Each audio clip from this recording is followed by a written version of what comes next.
we're going to be hearing next from our keynote speaker, followed by our robotics research panel. And today our keynote is given by Jim Ostrowski, who has moved from robotics research at Caltech and Penn University to senior research scientist at Evolution Robotics, which, like iRobot, was one of the first consumer robots for the home. And now, for the last quite a number of years, he's been the Chief Technology Officer for Blue River Technologies, which was the landmark acquisition by John Deere just over 2 years ago now, really showing that robotics technologies in agriculture had made it to, you might say, prime time. And so Jim has presented some amazingly informative material at our previous agricultural events, and so I'm delighted to be able that he's agreed to give a keynote today. And over to you, Jim. Great, thanks. So, Andrea, thanks so much for inviting me to talk about this, and for putting together such a fantastic panel, and all the ones coming in for the rest of the day. It's just really exciting to see the great work, the diversity of work that's going on in agriculture and robotics and technology for agriculture. It's mind-blowing to see how much activity there is and the quality of the work. So as you mentioned, I'm with Blue River Technology, and we were acquired by Deere. I can't believe this, but it's actually almost 3 years. In just a couple of weeks, it'll be 3 years since the acquisition. And I'm going to talk about, spend probably half the time talking about just some of the things we're working on around spray technologies, and then the second half trying to just give some insights into the big challenges that we have, the open problems that we're still facing on more the research side. So there's plenty of material, so let me jump right into it. Let me start by just talking about kind of the current state of how plants are treated, how plants are sprayed in existing setups. And as you may all be aware, and I love the fact that there are so many people who have such deep knowledge of agriculture to talk to. But the current technology for broadacre row crops is broadcast spray. So genetically modified seeds are planted that are tolerant to herbicides and particular classes of herbicides, and farmers essentially use that to spray the corresponding chemicals in a broadcast nature. They spray the entire field, regardless if there are weeds there or not, and can use this in lots of different settings and applications. But the basic is you take a big boom sprayer like the one that's in this picture and go out and spray the entire field.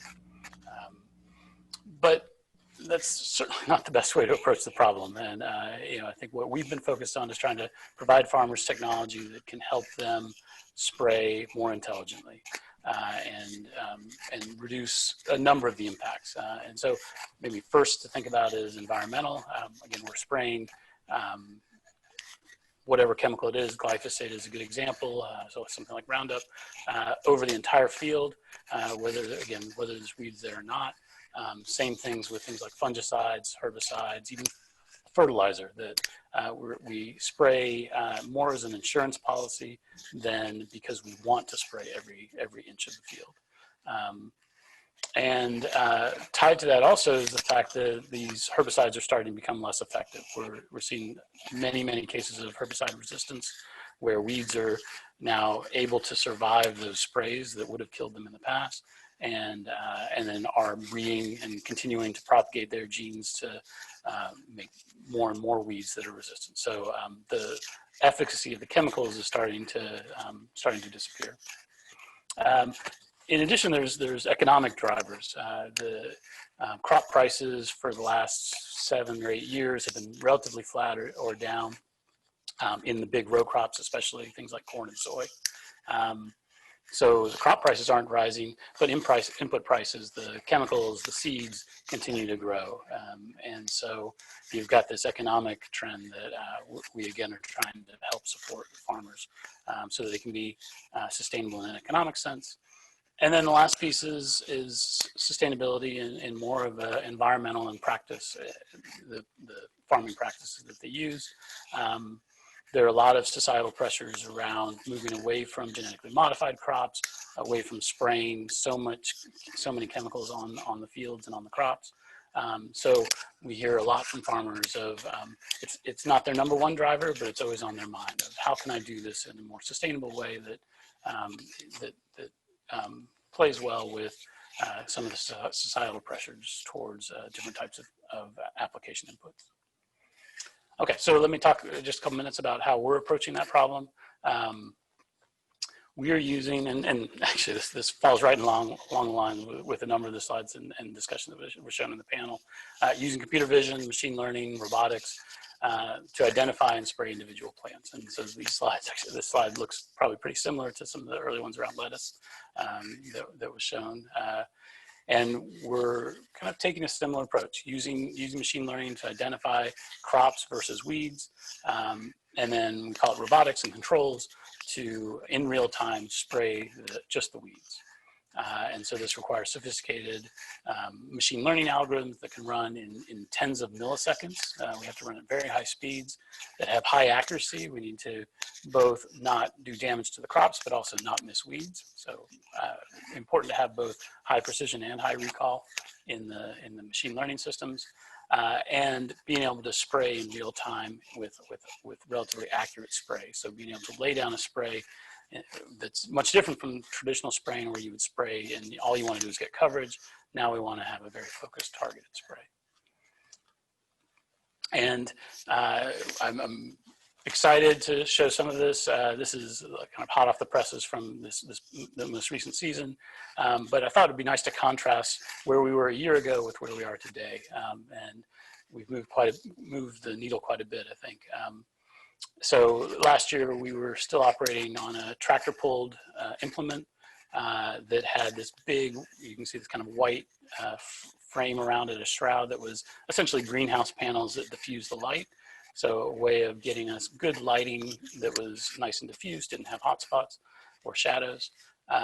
It was a relatively narrow machine, 40-foot wide boom that was supported by wheels so that we could maintain a consistent height. And had very specific custom spray nozzles that we developed. This year we're doing testing, and I don't have any videos of it yet, but we're doing testing on something that's integrated onto a much larger self-propelled sprayer. This one made by John Deere, which is probably no surprise, that has 125-foot wide boom, is moving much faster speeds. There's no shroud, so it's just using ambient lighting and able to deal with all the challenges that you have there in terms of shadows, in terms of different changes that you get as the sun moves across the day.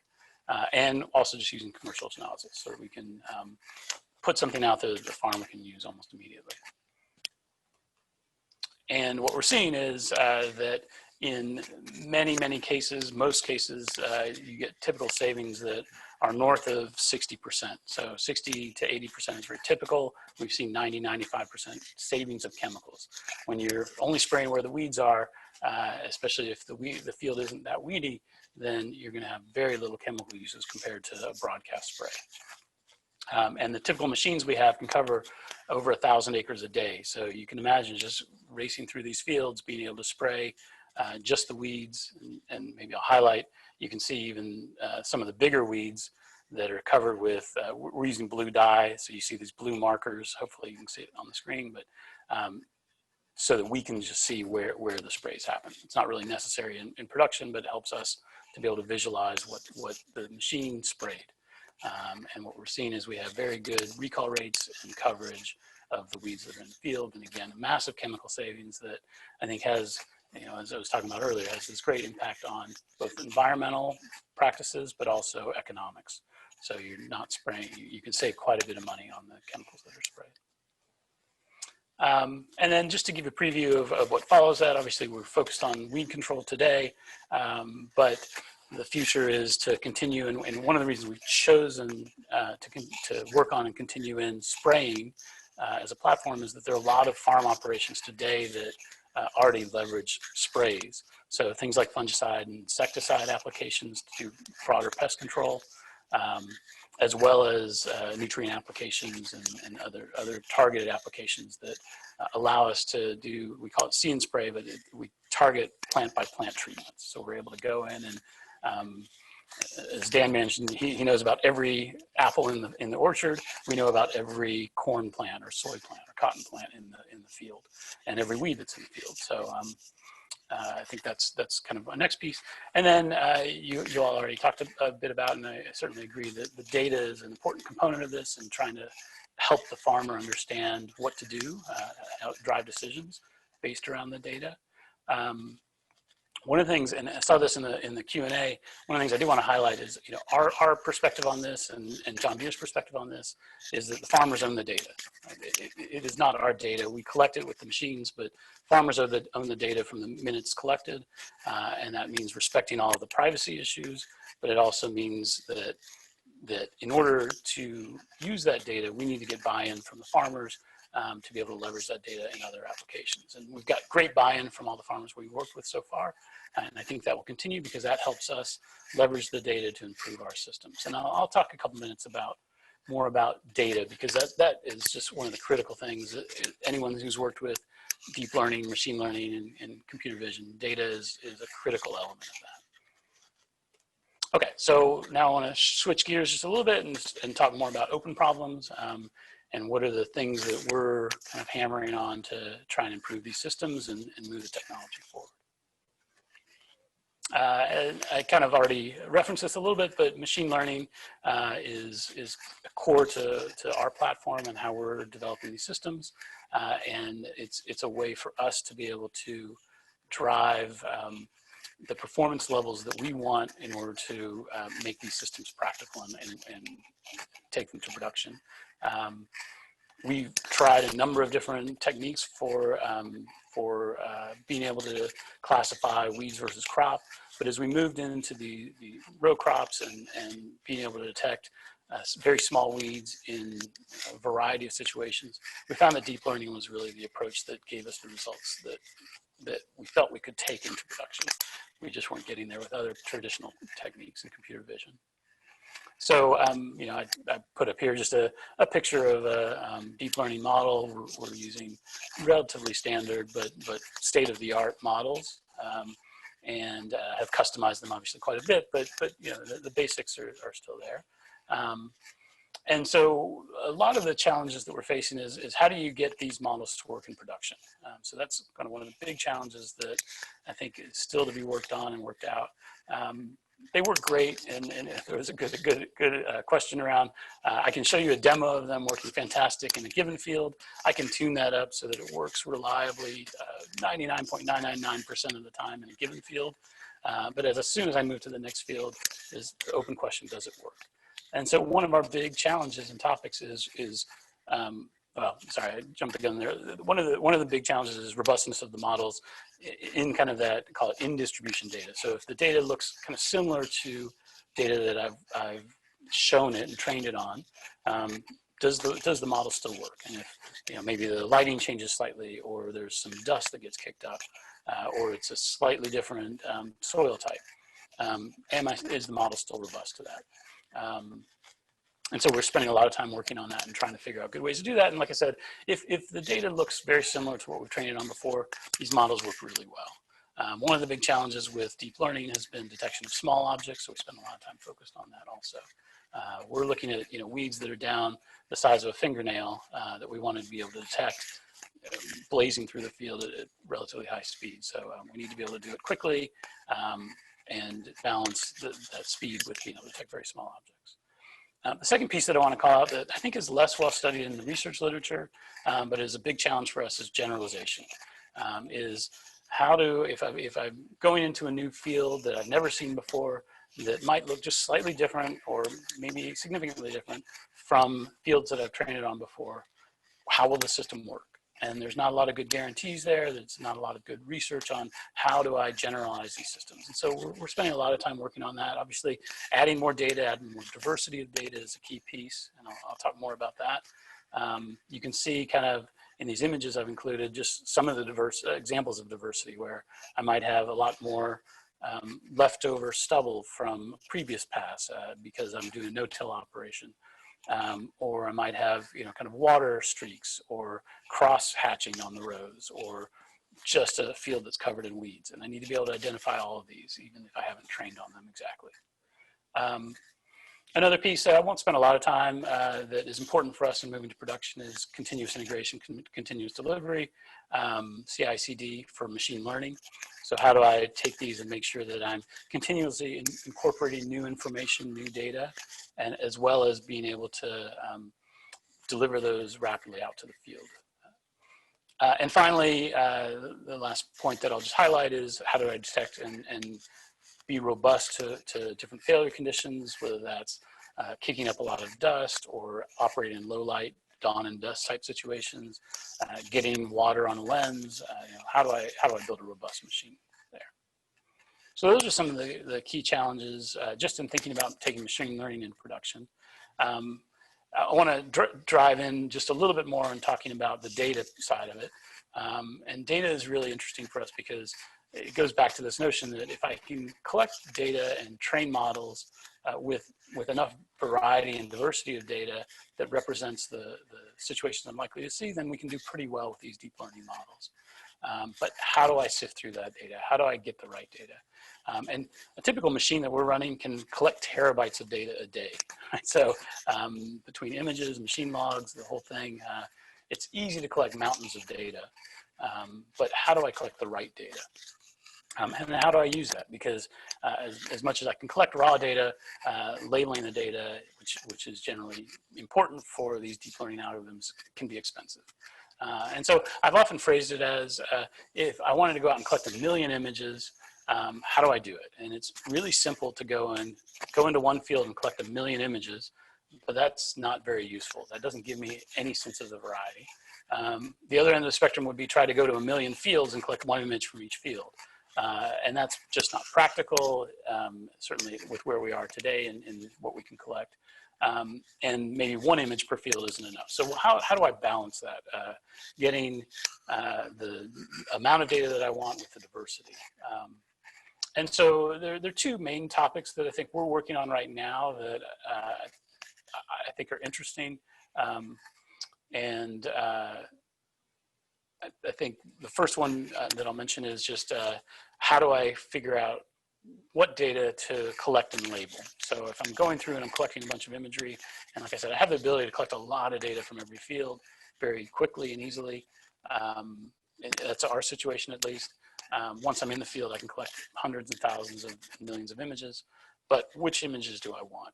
And that's a broad topic in machine learning called active learning that is driving towards choosing the right images that help improve the model the most.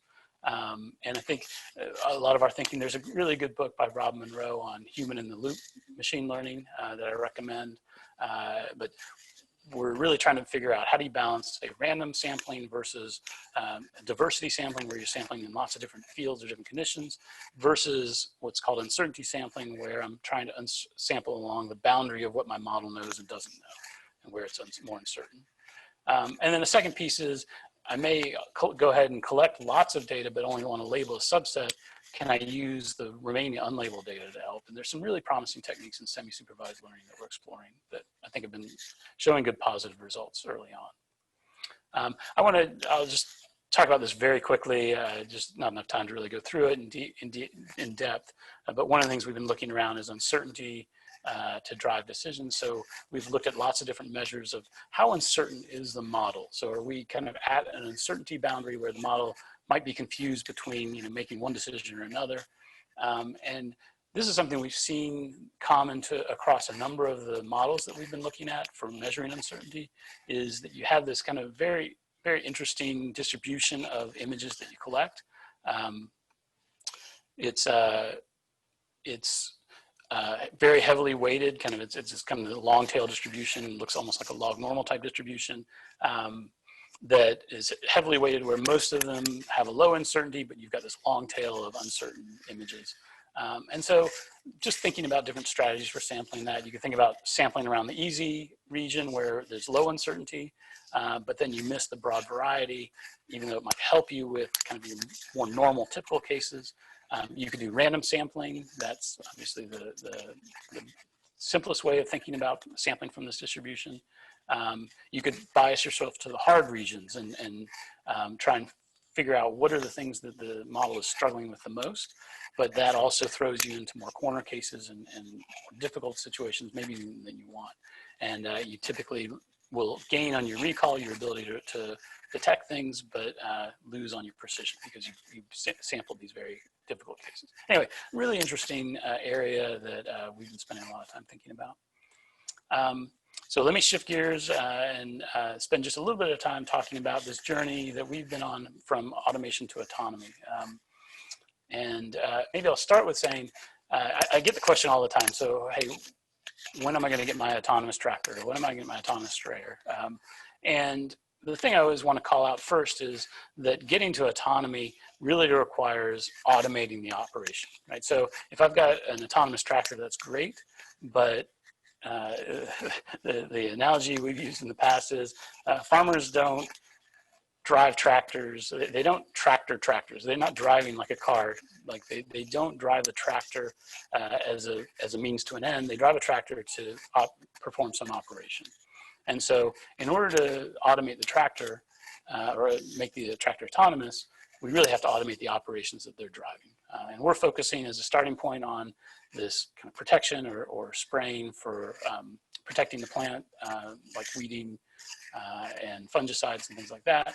But you can imagine there's all different operations in farming that each one needs to be automated. Each one has its own sets of challenges. And again, this goes a bit back to the panel. You see the diversity of operations from preparing the soil, things like tilling, to planting, to harvesting. And then how do you loop that all together to optimize the system? So I think it's just really important to call out that notion of automation is really important. And to automate really requires understanding the problem and teaching machines to understand the problem. Things like how is the job performed? What sensors are needed to be able to sense the right values in the problem? How do you verify that things are being done correctly? So those are keys that I think we're really working towards. And then what's the impact downstream of that? So this is probably nothing special here, just to call out. One of the things we've really focused on is extending the, call it Sense Plan Act, the traditional robotics paradigm, to include lots of pieces around verification. So verifying that the system is operating properly, and then learning and adapting parameters and feeding that into the cycle. I wanted to also just give a couple samples of things we're working on more the autonomy side. I'll show a couple pictures that are coming of systems we showed at Agritechnica this past fall. This is a cabless, call it tractor, if you will, but able to drive on its own. And one of the things I want to highlight and maybe place a bet, I think I'd have a lot of people that probably agree with this notion on this call, but I strongly believe that we're going to see fully autonomous farming equipment having significant adoption in the US and probably globally before autonomous cars really hit the market in a significant way. And there's probably lots of nuances in how we define that, but I just think there's so many reasons in which farming is just a great place to see a lot of progress around autonomy. Things like operating in a constrained environment. You've got farms that are pretty well controlled. I think someone mentioned earlier, people understand working around this type of machinery. The speeds are lower. Labor shortages are driving needs. There are some key challenges though. So you're driving through crops, so you're not in open space as much. You very often are driving through crops, so maybe that some of the operations are focused on other types of it's not general farming, but it's maybe specific farming where the crops are smaller and you can see through them. There is obviously a much heavier investment in autonomous cars than in farming, but I think there's a lot of groups that are making those investments today. And then obviously, as I just mentioned, you have to automate the jobs first. And I'll leave you with, this is just a picture of another machine that we showed at Agritechnica that I'm really excited about. This is a driverless sprayer that we've been working on, and just I think is just a really cool platform. One of the things I love about this is it's also very lightweight. So the footprint here is the pressure that it puts on here is less than that of a human footprint, and so is able to drive through fields in lots of different conditions. So there's some really cool opportunities, and I think you've seen also some great work going on in these autonomous farm equipment getting into the field. So it's coming soon. And maybe I'll stop there and answer any questions or. Wow, that was fantastic, Jim. And I know that there's a lot of questions. We may have to follow up with some of them after. There's questions perhaps you might be able to answer, as in, are we instrumenting farms and the produce on farms too much towards, the tasteless tomatoes? Or are you seeing signs that we're going to be able to start to deal with a wider range of more individualized, more tasty kind of crops? Right. It's a great question. And, I think we have shifted gears a bit more towards the production row crops. And so, a lot of these are also not even human consumption foods, and things like cotton. So it's more clothing, things like inputs that go to other places. I do think, though, there's that as we start to see both the ability to create these autonomous machines that can handle different situations, but also potentially have smaller form factors, they can go into other types of crops. It also, as we start to move away from requiring the genetically modified seeds that are resistant to herbicides as a way of being able to broadcast spray herbicides, it opens up new seed varieties that may give you better, whether it's taste or other attributes. Certainly costs can come down. So I don't know how to directly answer the question, but I'd say, what we're working on probably doesn't directly impact that. I think it gives lots of advantages to the farmers, but what I'm seeing technology-wise across the space is lots of great options for how to improve the farmer's ability to manage their fields. And then they have to make those decisions, and it's economic and societal decisions that will drive how they take that, what directions they take that. That's great. Humans back in the loop. And if we can, there's two more tech stack questions. Firstly, Sure. have you solved an overly noisy area with a lot of occlusion, from Ivan? And what kind of systems is required for on-the-go image processing? We have quite a few people curious about the image processing stacks in agricultural robotics. Sure. So let me try the first one. We've certainly been working in, our goal and where we're testing, and we get out and test in just normal operations. So whether it's noisy or bright light or shadow or fog or working in dust, we're addressing all of those. And I'm not going to claim the system works perfectly in all situations, but we are working across all the situations, dealing with occlusion mostly by working with relatively small crops. This is when sprays happen is where at least we can take advantages. They've got to be roughly under waist height, certainly, but under knee height in many situations. And we deal with occlusions by using multiple cameras that can overlap. So let's address that one. In terms of the tech stack, this is public knowledge. We're using the NVIDIA Jetson Xavier. That's the GPU of choice that we've made. And obviously a lot of work goes into making that robust and being able to deliver that on a robust platform. And then taking that and building the entire stack off of that.